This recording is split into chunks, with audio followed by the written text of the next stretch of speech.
ಚುನಾವಣೆಗೆ ನಿಂತಾಗ ಪರಿಶ್ರಮ ಕಟ್ಟಿದಾಗ ನನಗೆ ಕೇಳಿದ್ರು, ಬೆಂಗಳೂರಲ್ಲಿ ಅಕಾಡೆಮಿ ನಡೆಸೋದು ಈಸಿನಾ, ಎಲೆಕ್ಷನ್ ಕಂಟೆಸ್ಟ್ ಮಾಡೋದು ಈಸಿನಾ ಅಂತ. ಅವಾಗ ನನ್ನ ಫ್ರೆಂಡ್ಗೆ ಒಂದು ಲೈನ್ ಹೇಳಿದೆ, strength of the cat is not important, how cat catches the rat is important ಅಂತ. ನಿಮ್ಮ ಮಕ್ಕಳು ಡಾಕ್ಟರ್ ಆಗಬೇಕು, ಇಂಜಿನಿಯರ್ ಆಗಬೇಕು, ಕಂಪನಿ ಕಟ್ಟಬೇಕು ಅಂತ ಆಸೆ ಇದೆ. ನೀವು ನೋಡಿದ್ರೆ ಯಾವುದೋ ಒಂದು ಕೆಲಸಕ್ಕೆ ಹೋಗಿ ಅಂತ ಹೇಳ್ಬಿಟ್ಟಿಲ್ಲ. ಅವ್ರು ಎಫರ್ಟ್ ಹಾಕಕ್ಕೆ ಬಿಟ್ಬಿಡಿ. ಅವ್ರು ಬಿದ್ರೂ ಪರವಾಗಿಲ್ಲ, ಸೋತ್ರೂ ಪರವಾಗಿಲ್ಲ, ಜಸ್ಟ್ ಅವ್ರನ್ನೇನಾದ್ರೂ ಒಂದು ಅಚೀವ್ ಮಾಡೋದಕ್ಕೆ ಪ್ರೇರೇಪಣೆ. ಎಲ್ರಿಗೂ ನಮಸ್ಕಾರ ಸರ್.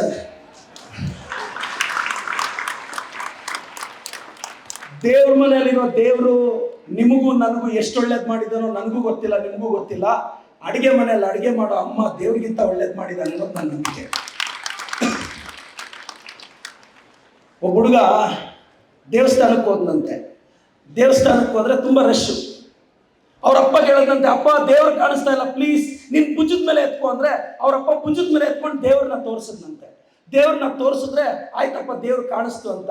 ಆದ್ರೆ ಆ ಮಗನಿಗೆ ಗೊತ್ತಿಲ್ಲದೆ ಇರೋದೇನು ಅಂದ್ರೆ ಅವ್ನು ನಿಂತಿರೋದು ದೇವ್ರ ಮೇಲೆ ಅಂತ. ಅಪ್ಪ ಅಮ್ಮಗೆಲ್ಲ ದೇವಸ್ಥಾನ ಕಟ್ಟಿಸ್ದೇ ಇದ್ರು ಪರವಾಗಿಲ್ಲ, ಕಟ್ಟಿಸಿರೋ ದೇವಸ್ಥಾನದ ಮುಂದೆ ಅವ್ರನ್ನ ಕೂರಿಸ್ದೇ ಇದ್ರೆ ಸಾಕು. ನಾವು ಅವ್ರಿಗೆ ಮಾಡೋ ಒಳ್ಳೆ ಋಣ ಅದು. ಎಲ್ಲ ಯಂಗ್ಸ್ಟರ್ಸ್ಗೆ ನಾನು ಒಂದು ಮಾತು ಹೇಳಕ್ಕೆ ಇಷ್ಟಪಡ್ತೀನಿ.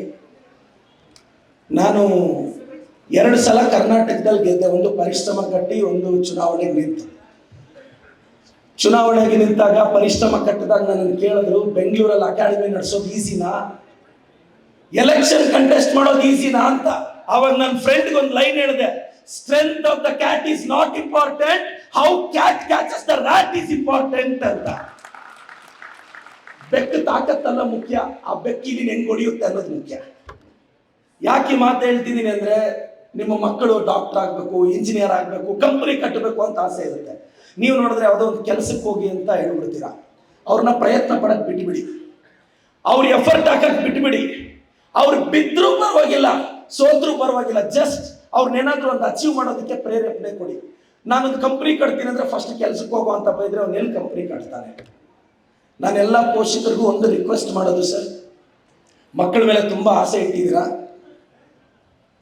ಸೂಪರ್ ಸ್ಟಾರ್ ರಜನಿಕಾಂತ್ಗೆ ಗೊತ್ತಿಲ್ವಾ 75 ವರ್ಷ ಆಗಿದೆ ಅಂತ? ನಿನಗೂ ಗೊತ್ತು, ನನಗೂ ಗೊತ್ತು, ಅದು ರಜನಿಕಾಂತ್ಗೂ ಗೊತ್ತು.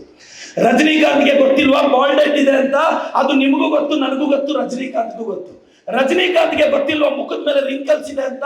ಅದು ನಿಮಗೂ ಗೊತ್ತು, ನನಗೂ ಗೊತ್ತು, ರಜನಿಕಾಂತ್ಗೂ ಗೊತ್ತು. ಆದ್ರೆ ನಿಮಗೂ ನನಗೆ ಗೊತ್ತಿರೋ ಒಂದು ಸತ್ಯ, ರಜನಿಕಾಂತ್ಗೆ ಗೊತ್ತು, ವಿಗ್ ಹಾಕಿ ಮೇಕಪ್ ಹಾಕಿದ್ರೆ ನನಗಿಂತ ಸೂಪರ್ ಸ್ಟಾರ್ ಇಲ್ಲ ಅಂತ.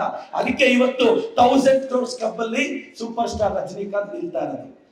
75 ವರ್ಷದಲ್ಲಿ ಒಬ್ಬ ವ್ಯಕ್ತಿ 1000 ಕೋಟಿ ಕ್ಲಬ್ ಸೇರ್ಬೋದು ಅಂದ್ರೆ 20-22 ವರ್ಷದಲ್ಲಿ ಇರೋ ನೀವು ಪ್ರಯತ್ನ ಪಟ್ಟಕ್ಕೆ ಎದುರಿದ್ರೆ, ಏನಾದ್ರೂ ಮಾತಾಡಕ್ ಹೋಗಿ ನಾನು ಕನ್ನಡ ಮೀಡಿಯಂ ಸಾರ್ ಅಂತಾರೆ, ಏನಾದ್ರೂ ಹೇಳಕ್ ಹೋಗಿ ನನಗೆ ಬ್ಯಾಕ್ ಗ್ರೌಂಡ್ ಇಲ್ಲ ಸಾರ್ ಅಂತಾರೆ. ಡಾಕ್ಟರ್ ಆಗಿ ಹಾಸ್ಪಿಟಲ್ ಕಟ್ಟು ಅಂದ್ರೆ ಕೆಲಸ ಹುಡುಕಕ್ಕೆ ರೆಸ್ಯೂಮ್ ಆಗ್ತಾರೆ. ಪ್ಲೀಸ್ ಥಿಂಕ್ ಬಿಗ್, ದೊಡ್ಡದಾಗಿ ಯೋಚನೆ ಮಾಡಿ. ನಾನೇನೋ ಕಡ್ದು ಕಟ್ಟೆ ಹಾಕಿದ್ದೀನಿ ಅಂತ ಫಿಲಾಸಫಿ ಮಾತಾಡಿಲ್ಲ. ಕಡ್ದು ಕಟ್ಟೆ ಹಾಕ್ಬೋದು ಅಂತ ಕರ್ನಾಟಕಕ್ಕೆ 2 ಸಲ ಪ್ರೂವ್ ಮಾಡಿ ಮಾತಾಡ್ತಿದ್ದೀನಿ.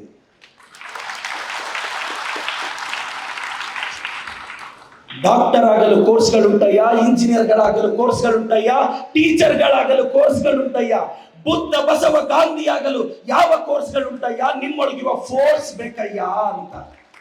ಆ ಫೋರ್ಸ್ ಇದ್ರೇನೆ ಏನಾದ್ರೂ ಮಾಡಕ್ ಸಾಧ್ಯ. ದಿನಕ್ಕೆ 4 ರಿಂದ 6 ತಾಸು ಕೂತೋದೋ ಶ್ರದ್ಧೆ ಇಲ್ಲ ಅಂದ್ರೆ IAS ಟಾಪರ್ಸ್ ಹೆಂಗ್ ಆಗ್ತೀವಿ? ಲೈಫಲ್ಲಿ ದಿನಕ್ಕೊಂದು 2 ತಾಸು ಪುಸ್ತಕ ಹಿಡಿಯೋ ಕೆಪಾಸಿಟಿ ಇಲ್ಲಂದ್ರೆ ಡಾಕ್ಟರ್ ಹೆಂಗ್ ಆಗ್ತೀವಿ? IIT ಹೆಂಗ್ ತಲುಪ್ತೀವಿ? SSLC PUC ಮಕ್ಕಳಿದ್ದೀರಾ, ನಾಳೆ UPSC ಬರೀಬೇಕು ನೀವು. IAS ಬರೀತೀನಿ ಅಂತ ನಿಮ್ಮೂರಲ್ಲಿ ಹೇಳಿ, ಓ ಆಗುತ್ತಾ ಅಂತಾರೆ, ಓ ತಮಾಷೆನಾ ಅಂತಾರೆ. 10th ಪಾಸ್ ಆಗದೆ ಇರೋ ನೀನು IAS ಪಾಸ್ ಆಗ್ತೇ ಇಲ್ವಾ ಅಂತ ನಿನಗೆ ಗೈಡ್ ಮಾಡ್ತಾರೆ. ಅದೇ ಲೈಫ್. ನೀವು ರಿಲೇಟಿವ್ಸ್ ಹತ್ರ ಹೋಗಿ ಕೇಳಿ IAS ಮಾಡ್ತೀನಿ ಅಂದ್ರೆ ಪ್ರಾಬ್ಲಮ್ ಏನ್ ಗೊತ್ತಾ? ಒಂದು ಮೀನ್ ಅಂಗಡಿ ಹತ್ರ ಬರ್ದಿದ್ರಂತೆ, ಇಲ್ಲಿ ಮೀನು ಮಾರಲಾಗುವುದು ಅಂತ.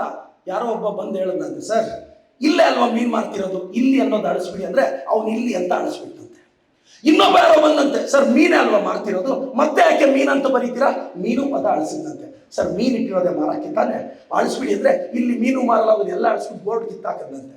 ಇನ್ನೊಬ್ಬ ಬಂದಂತೆ, ಸರ್ AC ಚೆನ್ನಾಗಿದೆ, ಅಂಗಡಿ ಚೆನ್ನಾಗಿದೆ, ಬೋರ್ಡ್ ಇದ್ದಿದ್ರೆ ಚೆನ್ನಾಗಿರೋದಲ್ಲ ಸರ್ ಅಂತ. ಒಬ್ಬೊಬ್ರು ಒಂದೊಂದು ಹೇಳ್ತಾರೆ. ಏನ್ ಕೇಳಬೇಕು ಏನ್ ಕೇಳಬಾರ್ದು ಅನ್ನೋದೇ ಮೆಚುರಿಟಿ. ಏನ್ ಕೇಳಬೇಕು ಏನ್ ಕೇಳಬಾರ್ದು ಅನ್ನೋದೇ ಮೆಚುರಿಟಿ. ದಯವಿಟ್ಟು ನಿಮ್ಮ ಮಕ್ಕಳನ್ನ ಬಿಟ್ಟು ಪ್ರಯತ್ನ ಪಡಲಿ. ನಾನು ಮಾರ್ಚ್ 25ನೇ ತಾರೀಕು ಪಾಠ ಮಾಡ್ಕೊಂಡಿದ್ದೆ. ಕರೆ ಬಂತು, 100 ಜನ ನನ್ನ ಸ್ನೇಹಿತರನ್ನ ಕೇಳಿದ್ದೀನಿ, ಸರ್ ನೀನು ಲೈಫ್ ಹಾಳು ಮಾಡ್ಕೊತೀಯ ಅಂದರು. ನಮ್ಮ ಅಜ್ಜಿ ಹತ್ರ ಹೋಗಿ ಕೇಳಿದೆ, ನೀ ತಲ್ಲರಾತ್ಲ ಏನು ರಾಶಿದ ಪೋರ ಅಂದರು, ನಿಲ್ಸ್ಕೋ ಪೋರ ಅಂದರು. ನಮ್ಮ ಅಜ್ಜಿ ಒಬ್ಬಳೆ, ಯಾಕೆಂದ್ರೆ ನಮ್ಮ ಅಜ್ಜಿ ಜಾಸ್ತಿ ಓದಿಲ್ಲ ಅಲ್ವಾ, ಜಾಸ್ತಿ ಓದಿದ್ದಿದ್ರೆ ಕೆಲ್ಸಕ್ಕೆ ಹೋಗು ಅಂದ್ಬಿಡೋಳು. ಯಾರ ಮನ್ಕಪ್ಪಯ್ಯ ಊರಿಗೆ ಬೆಂಗಳೂರಲ್ಲಿ ಒಂದು ಅನ್ನು. ನಮ್ಮ ಅಜ್ಜಿ ಜಾಸ್ತಿ ಓದಿಲ್ಲ, ಸಿಂಪಲ್ ಫಿಲಾಸಫಿ, ನೀ ತಲ್ಲರಾತ್ಲ ಏನು ರಾಶಿದ ಪೋರ ಅಂದರು. ಮೇಲ್ ವಿಧಾನಸೌಧಕ್ಕೆ ಬಂದ್ಬಿಟ್ಟೆ. 100 ಜನ ಕೇಳಿದೆ, ಎಲ್ಲರೂ ಹೇಳಿದ ಆಗಲ್ಲ ಅಂದ್ರು. ಎಲ್ಲೂ ಚಾನ್ಸಸ್ ಇರಲಿಲ್ಲ, ಪ್ರಯತ್ನ ಪಟ್ವಿ. ನಾನು ನಿಮ್ಗೆ ಹೇಳೋದಿಷ್ಟೇ, ಟ್ರೈ ಮಾಡಿ. ಸೋಲೋದಕ್ಕಿಂತ ಮುಂಚೆ ಸೋಲನ್ನು ಅಕ್ಸೆಪ್ಟ್ ಮಾಡಬೇಡಿ. ನೋಡ, ಅದ್ಯಾಕೆ UPSC ಟಾಪರ್ಸ್ ಆಗಲ್ಲ, ಅದ್ಯಾಕೆ KPSC ಟಾಪರ್ಸ್ ಆಗಲ್ಲ. ನಿಮ್ಗೆಲ್ರಿಗೂ ರಿಕ್ವೆಸ್ಟ್ ಹೇಳೋದು, ಎಲ್ಲ ಯಂಗ್ಸ್ಟರ್ಸ್ಗೆ, ಸಕ್ಸಸ್ ಹೆಂಗಿರ್ಬೇಕು ಅಂದ್ರೆ ನಿನ್ ಮೊಬೈಲ್ ನಂಬರ್ ಬ್ಯಾಂಕ್ ಬ್ಯಾಲೆನ್ಸ್ ಆಗೋಗ್ಬೇಕು ಮಗ. ನಾನು ಆ ಪ್ರಯತ್ನದಲ್ಲಿದ್ದೀನಿ. ಸಕ್ಸಸ್ ಹೆಂಗಿರ್ಬೇಕು ಅಂದ್ರೆ ಹೂ ಆರ್ ಯು ಅಂದವರು ಹೌ ಆರ್ ಯು ಅನ್ಬೇಕು ಮಗ. ಸಕ್ಸಸ್ ಹೇಗಿರ್ಬೇಕು ಅಂದ್ರೆ ನಿನ್ ಮುಖ ಕಂಡ್ರೆ ಆಗದೆ ಇರೋರು ನಿನ್ ಮನೆ ವಸ್ತ್ರ ಹತ್ರ ಬಂದು ನಿಂತ್ಕೋಬೇಕು ಮಗ. ಇಷ್ಟೆಲ್ಲ ಟ್ರೈ ಮಾಡಬೇಕು. ಯಾಕೆ ಗೊತ್ತಾ, ನಮ್ಮ ಜನರೇಷನ್ ಅವ್ರು ಯಾರು ಸಕ್ಸಸ್ ಆಗ್ತಿಲ್ಲ. ಸರ್ ನಿಮ್ಮ ಮಗ ಟ್ಯಾಲೆಂಟೆಡ್, ನಿಮ್ಮ ಮಗಳು ಟ್ಯಾಲೆಂಟೆಡ್, ಯಾವುದೋ ಕಂಪನಿಯಲ್ಲಿ 40K 50K ಸೆಟ್ಲ್ ಆಗಿ ಹೋಗ್ತಾ ಇದ್ದಾರೆ, ಯಾವುದೋ ಹಾಸ್ಪಿಟಲ್ 70K 80K ಸ್ಯಾಲರಿಗೆ ಸೆಟ್ಲ್ ಆಗಿ ಹೋಗ್ತಾ ಇದ್ದಾರೆ. ನಿಮ್ಮ ಮಕ್ಕಳಿಗೆ ಧೈರ್ಯದ ಪಾಠದ ಕೊರತೆ ಇದೆ, ಟ್ಯಾಲೆಂಟ್ ಇದೆ, ಧೈರ್ಯ ಕೊರತೆ ಇದೆ. Youths are not useless but they are used less. They are used less. ಅವ್ರನ್ನ ಕಡಿಮೆ ಬಳಸ್ತಾ ಇದ್ದಾರೆ ಈ ಸಮಾಜ. If you want to live greatly you should risk greatly. ಯದ್ಭಾವಂ ತದ್ಭವತಿ. ನೀ ಮತಂತೋ ನೀ ಗತಂತ. ನೀನ್ ಹೆಂಗ್ ಅನ್ಕೊಂಡ್ರೆ ಹೆಂಗಾಗ್ತೀಯ. ಆಫ್ಟರ್ 5 years 10 years ಆದ್ಮೇಲೆ ಈ ದೇಶದ ಹೆಲ್ತ್ ಪಾಲಿಸಿ ನಾನು ಬರೀತೀನಿ ಅಂತ ಕನಸಿಟ್ಕೊಳ್ಳಿ. UPSC ಟಾಪರ್ ಆಗಿ ಒಂದು ಫೈನ್ ಡೇ ಸ್ಟೇಟ್ಗೆ ಚೀಫ್ ಸೆಕ್ರೆಟರಿ ಆಗ್ತೀನಿ ಅಂತ ಕನಸಿಟ್ಕೊಳ್ಳಿ. ಪುಕ್ಸಟ್ಟೆ ಸಿಗೋ ಕನಸನ್ನೇ ನೆಟ್ಟಿಗೆ ಕಾಣಕ್ಕಾಗಿಲ್ಲ ಅಂದ್ರೆ ನಾಳೆ ಕಷ್ಟಪಟ್ಟು ಪಡೆಯೋ ಸಕ್ಸಸ್ನ ಸೆಲೆಬ್ರೇಟ್ ಮಾಡ್ತೀವ ನಾವು. ಪುಕ್ಸಟ್ಟೆ available sir, dreams, dream big. ಪರವಾಗಿಲ್ಲ, ತಪ್ಪೇನಿದೆ. ನಾನು IAS ಟಾಪರ್ ಆಗ್ತೀನಿ, ಡಾಕ್ಟರ್ ಆಗ್ತೀನಿ, ಬೆಂಗಳೂರಲ್ಲಿ ನಂಬರ್ 1 ಹಾಸ್ಪಿಟಲ್ ಕಟ್ತೀನಿ, ಯೋಚನೆ ಮಾಡಂಗಿಲ್ಲ. ಓ ಆಗುತ್ತಾ, ಬೆಂಗಳೂರಲ್ಲಿ ಬಿಡ್ತಾರಾ, ಹಾಸ್ಪಿಟಲ್ ಕಟ್ಟಕ್ಕೆ ಜಾಗ ಇದೆಯಾ, 1 square feet ಎಷ್ಟು ಗೊತ್ತಾ, ಇವೆಲ್ಲ ಬಿಡಿ, ಫಸ್ಟ್ MBBS ಮುಗಿಸಿ.